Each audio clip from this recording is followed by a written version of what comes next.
सात्संगतची प्रेमाने बोलूया. धन निरंकारची सात्संगतची. आज आपण विषय घेत आहोत की जेवण बनवताना आणि जेवण करण्यापूर्वी नामस्मरण का करावं.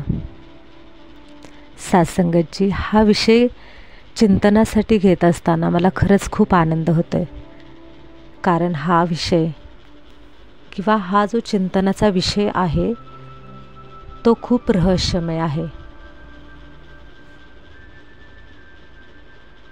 कारण नामस्मरणामध्ये इतकी प्रचंड सकारात्मक एनर्जी आहे, इतकी सकारात्मक एनर्जी आहे की त्यामुळे काय काय होत नाही.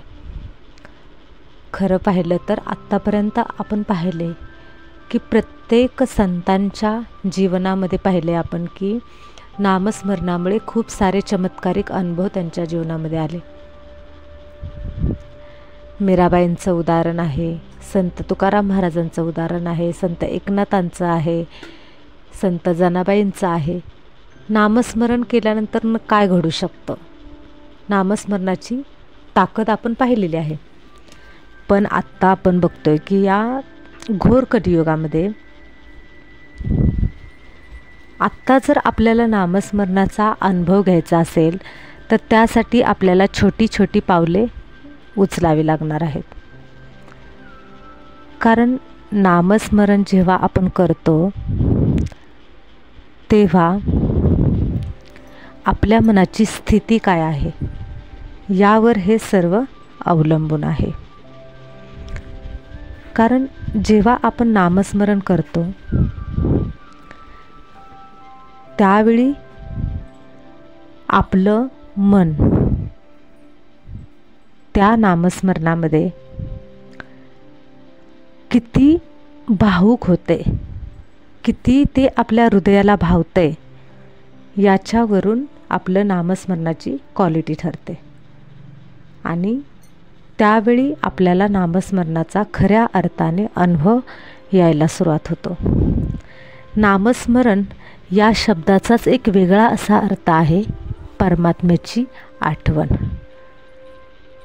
खरं तर प्रत्येक संतांनी सांगितले की परमात्म्याची आठवण करा, परमात्म्याची आठवण करा, नामस्मरण करा. पण प्रत्येकाने वेगवेगळ्या पद्धतीनं सांगितलं की कोणतीही गोष्ट असू द्या त्यावेळेस आपण परमात्म्याची आठवण करा. पण आत्ताच्या या काळामध्ये, या वैज्ञानिक युगामध्ये या गोष्टींवरती विश्वास फार कमी ठेवला जातोय. जेवण बनवताना जर नामस्मरण केलं किंवा जेवण खाण्यापूर्वी जेव्हा आपल्यासमोर जेवणाची थाळी येते त्यावेळी जर आपण नामस्मरण केलं तर काय घडू शकतं याचं चिंतन आपण करूयात. बघा की परमात्मा प्रचंड शक्तीचा स्रोत आहे, प्रेमाचा स्रोत आहे, शांतीचा स्रोत आहे, आनंदाचा स्रोत आहे. सर्व सकारात्मक एनर्जीचा महास्रोत परमात्मा आहे. म्हणून तर सद्गुरूनं सुद्धा निरंकार परमात्म्याचं नामस्मरण दिले. आणि या नामस्मरणामध्ये प्रचंड प्रचंड प्रचंड सकारात्मक एनर्जी आहे. आणि ही सकारात्मक एनर्जी ज्यावेळी आपण अन्न बनवत असतो ते जे अन्न आहे ते अन्न बऱ्याच ठिकाणातून येतं. म्हणजे ज्या ठिकाणी ते शेतीमध्ये धान्य पिकवलं जातं अगदी तिथून ते धान्य काढण्यापासून, ते धान्य बाजारामध्ये येण्यापासून ते आपल्यापर्यंत येण्यापर्यंत त्याचा जो प्रवास आहे त्या अन्नाचा, त्याच्यामध्ये वेगवेगळ्या प्रकारचं विचार त्या अन्नामध्ये असतात. आत्ता सायन्सनं सुद्धा सिद्ध केलं आहे की प्रत्येक वस्तू, आपल्यासमोर जी प्रत्येक वस्तू दिसते ना, प्रत्येक वस्तू एक व्हायब्रेशन आहे. क्वांटम फिजिक्समध्ये सांगितलं गेलं आहे की कोणत्याही पदार्थाचा सूक्ष्म ते अतिसूक्ष्म अगदी सूक्ष्म ते सूक्ष्म जर आपण मायक्रोस्कोपनं जर पाहिलं तर ते आपल्याला व्हायब्रेशन दिसतं. मग स्थूल वस्तू असू द्या किंवा न दिसणारी वस्तू असू द्या. म्हणजे बघा आता एखादा पेन आहे, तो सुद्धा जर आपण पाहिला तर तो जर सूक्ष्म दृष्टीनं जर आपण म्हणजे आपण म्हणतो की बघा, आपण नाही का म्हणतो की परमात्मा आहे पण तो आपल्याला दिसत नाही आहे, परंतु तो आपण सूक्ष्म दृष्टीनं म्हणतो की हा परमात्मा आहे, तो आपल्याला दिसतो.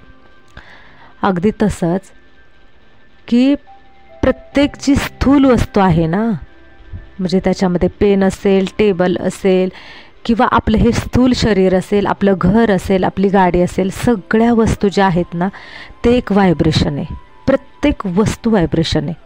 ज्यावेळेस आपण सूक्ष्म लेवलला सूक्ष्मदर्शीतून पाहतो ना, तर प्रत्येक वस्तू व्हायब्रेशनमध्ये आहे आणि प्रत्येक वस्तूचं व्हायब्रेशन हे वेगळं आहे. प्रत्येक वस्तू व्हायब्रेट होते. तसंच ज्यावेळेस आपण जे घरामध्ये अन्न बनवतो ते अन्न वेगवेगळ्या ठिकाणातून येतं आणि आपण जे विचार करतो त्या विचारातून तरंगे निर्माण होत असतात, सकारात्मक आणि नकारात्मक. मग ही जी विचाराची तरंग आहेत ती तरंगे जेव्हा निर्माण होतात त्यावेळेस ते आपल्या आजूबाजूला ज्या स्थूल वस्तू आहेत त्याच्यामध्ये ते त्यांची जागा निर्माण करतात. मग ज्यावेळेस ते अन्न ज्या अशा बऱ्याच निगेटिव्ह व्यक्तींच्यामध्ये ते जात असतं आणि त्या निगेटिव्ह व्यक्तींच्या मधून ते निगेटिव्ह व्हायब्रेशन घेऊन ते आपल्यापर्यंत आलेलं असतं. कारण त्याच्यामध्ये त्या व्हायब्रेशन त्या अन्नामधून ते आपल्यापर्यंत आलेलं असतं. आणि आपण ज्यावेळी नामस्मरण करतो त्यावेळीच त्या नामस्मरणामध्ये त्या प्रचंड महास्रोत असलेल्या, प्रचंड शक्तिशाली असलेल्या परमात्म्याचं व्हायब्रेशन तयार होतं. आपण ज्यावेळेस नामस्मरण करतो त्यावेळेस आपल्या बाजूला, आपल्या भोवती एक सकारात्मक एनर्जीचं वलय तयार होत असतं. आणि ते सकारात्मक एनर्जीचं वलय ज्यावेळेस आपण अन्नाकडं पाहून नामस्मरण करतो त्यावेळेस ते अन्नामध्ये असलेली जी आजूबाजूची सर्व निगेटिव्ह एनर्जी त्याच्यामध्ये जी पण आलेली असते ना ती एनर्जी तिथून नष्ट होते आणि सकारात्मक एनर्जी त्याच्यामध्ये प्रस्थापित होते. त्याच्यामुळे बघा की खूप सारे असे निगेटिव्ह विचारांचे लोक असतात. त्या निगेटिव्ह लोकांची जी एनर्जी आहे ती नामस्मरणातून नष्ट होते आणि एक सकारात्मक एनर्जी असलेलं अन्न तयार होतं. म्हणून तर असं म्हटलं जातं बघा, मंदिरामध्ये जेव्हा आपण शिरा खातो त्यावेळेस आपण त्या शिऱ्याला म्हणतो प्रसाद आहे, परमात्म्याचा प्रसाद आहे, तो प्रसाद आपण खाऊयात. पण जेव्हा तो शिरा घरामध्ये बनतो त्यावेळेस मात्र आपण त्याला प्रसाद म्हणतो का? तर नाही म्हणत. कारण घरामध्ये सुद्धा त्याचा प्रसाद होऊ शकतो, पण तो कधी होतो? जेव्हा आपण परमात्म्याच्या स्मरणामध्ये, परमात्म्याच्या आठवणीमध्ये जर तो शिरा बनवलेला असेल तर तो प्रसादच होतो. मग घरामध्ये आपण अन्न तर बनवतोय, परमात्म्याची आठवण बिलकुलच काढत नाही आहे. मग आपण भले म्हणू की चला प्रसादी करायला चाललो आहे, आम्ही प्रसादी करतोय, तर ती प्रसादी होऊ शकत नाही. परमात्म्याच्या आठवणीमध्ये ज्यावेळेस आपण अन्न बनवतो त्यावेळेस परमात्म्याच्या आठवणीतला तो एक एक व्हायब्रेशन आपल्या प्रत्येक अन्नामध्ये, आपल्या प्रत्येक वस्तूमध्ये ते तयार होत असतं आणि ते सकारात्मक व्हायब्रेशन काय करतं? आपल्या घराची पूर्ण फ्रिक्वेन्सी चेंज करत असतं. आता ही फ्रिक्वेन्सी काय प्रकारे? तर फ्रिक्वेन्सी बघा की समजा आपल्याला आपण रेडिओ चालू केला तर रेडिओवरती समजा आपल्याला गाणे ऐकायचेत, मराठी गाणे ऐकायचेत, तर मराठी गाणे ऐकण्यासाठी आपल्याला तो मराठी म्हणजे बरोबर म्हणजे किती चॅनेलवरती आहे तो चॅनेल बरोबर आपल्याला क्लिक करावं लागेल आणि त्यावेळेस आपल्याला मराठी गाणे ऐकायला मिळतील. हिंदी लावायचे असेल तर आपल्याला हिंदीचा चॅनेल चालू करावं लागेल, त्यावेळेस हिंदी गाणे ऐकता येतील. अगदी तसंच जर आपल्याला आपल्या आयुष्यामध्ये जर छान गोष्टी घडाव्या असं वाटत असेल, आनंददायी गोष्टी घडाव्या असं वाटत असेल, तर आनंददायी बनण्यासाठी जी आनंद स्रोत परमात्म्याची जी फ्रिक्वेन्सी आहे त्या फ्रिक्वेन्सीशी आपली फ्रिक्वेन्सी मॅच झाली पाहिजे. मग ज्यावेळेस आपण परमात्म्याचं नामस्मरण करतो त्यावेळेस आपलं ते अन्न पवित्र बनतं, शुद्ध बनतं, सात्विक बनतं. सकारात्मक एनर्जीने भरलेलं अन्न जर आपण खाल्लं तर ते अन्न आपल्याला शक्ती देतं, सकारात्मक एनर्जी आपल्यामध्ये निर्माण करतं. आणि आपल्या मनामध्ये जे निगेटिव्हिटी सुरू असते किंवा आपल्या शरीरामध्ये जे वेगवेगळे आजार जडतात ना, त्यालासुद्धा ही कुठंतरी निगेटिव्ह एनर्जी सहाय्यभूत ठरत असते. म्हणून आपण जर नामस्मरण करून अन्न जर खाल्लं तर त्या अन्नामुळे आपलं शरीरसुद्धा निरोगी बनतं, शरीर शुद्ध बनतं, शरीर पवित्र बनतं. म्हणून परमात्म्याच्या आठवणीमध्ये बनवलेलंच अन्न खायचं आणि परमात्म्याची आठवण केल्याशिवाय आपण ते अन्नसुद्धा खायचं नाही. नामस्मरण हे त्यावेळी झालंच पाहिजे, त्याशिवाय आपण अन्न ग्रहण करायचं नाही. तुम्हाला एक उदाहरण सांगते, त्या उदाहरणातून तुम्हाला कळून जाईल की नामस्मरणामध्ये किती ताकद आहे. बघा, माझ्या परिचयाच्या एक बहीण जे आहेत तर त्यांनी त्यांचा अनुभव सांगितलेला. तर तो अनुभव असा आहे की त्यांना म्हणजे त्यांचं ते 2 पती पत्नी आहेत बघा. आणि पती पत्नींमध्ये काय झालेलं तर पती खूप दारू पीत होते आणि दारू पीत असताना त्यांना म्हणजे त्या बहिणजींना खूप त्रास होत होता की आपले पती दारू पित आहेत आणि त्यामुळं घरामध्ये सुद्धा कुठलीही गोष्ट सुखदायी नव्हती. घरामधल्या प्रत्येक गोष्टीमध्ये त्यांना टेन्शन होतं, कारण घरातली जबाबदारी उचलणार कोण ना, कारण दारू पिऊन सगळं संसारच त्यांचा अगदी नष्ट व्हायला आला होता. कारण की कुठल्याच गोष्टीमध्ये त्यांना म्हणजे काहीच ठीक नव्हतं, त्यामुळं त्या बहिणजी खूप त्रस्त होत्या. मग त्यांनी काय केलं तर त्यांनी नामस्मरण केलं. नामस्मरण करून रोज काय करायच्या, नामस्मरण करतच अन्न बनवायच्या आणि नामस्मरण करूनच ते अन्न, ते पवित्र अन्न पतीला खायला द्यायच्या आणि संकल्प करायचा तसा की हे पवित्र अन्न माझ्या पतीच्या शरीरामध्ये जाते आणि माझ्या पतीच्या विचारांमध्ये बदल होत आहेत आणि त्यांना ते म्हणजे त्यांची दारू सुटते, असा छान संकल्प करून त्या रोज अन्न त्यांना द्यायच्या आणि पाणीसुद्धा तसं शुद्ध करून द्यायच्या. जेव्हा परमात्म्याची एनर्जी त्या पाण्यामध्ये मिक्स होते ना, त्यावेळेस ते पाणी अमृत बनतं आणि ज्यावेळेस अन्नामध्ये परमात्म्याची एनर्जी मिक्स होते त्यावेळेस ते अन्न साधारण अन्न राहत नाही तर ते प्रसाद बनतं. तर त्यावेळी त्या बहिणजींनी या पद्धतीनं नामस्मरण करून अन्न पतीला द्यायला सुरुवात केलं त्यांच्या. तर एक दिवस असं झालं की त्या नामस्मरणाच्या ताकदीने म्हणजे एक ताकद होती की त्यांनी स्वतःहूनच दारू सोडण्याचा निर्णय घेतला आणि एक दिवस असा आला की त्यांची दारू सुटली.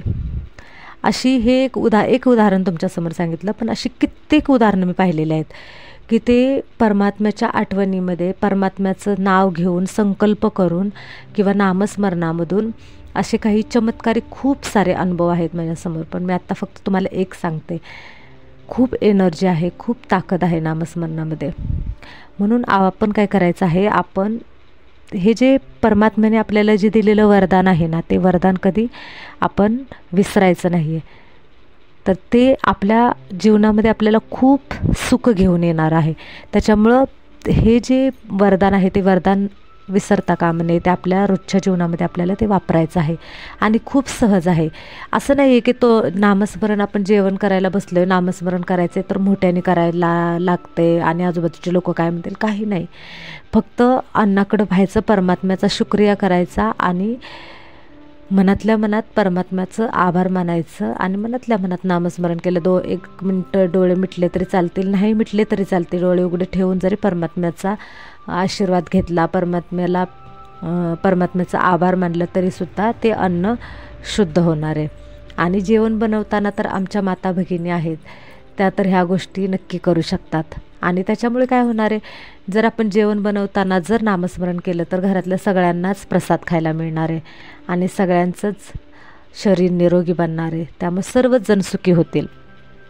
तर हे सारे अनुभव आपल्याला या नामस्मरणाच्या मुळे मिळतात. त्याच्यामुळे हे जे नामस्मरण आहे ते आपल्याला आपल्या जीवनामध्ये त्याचा वापर करता आला पाहिजे.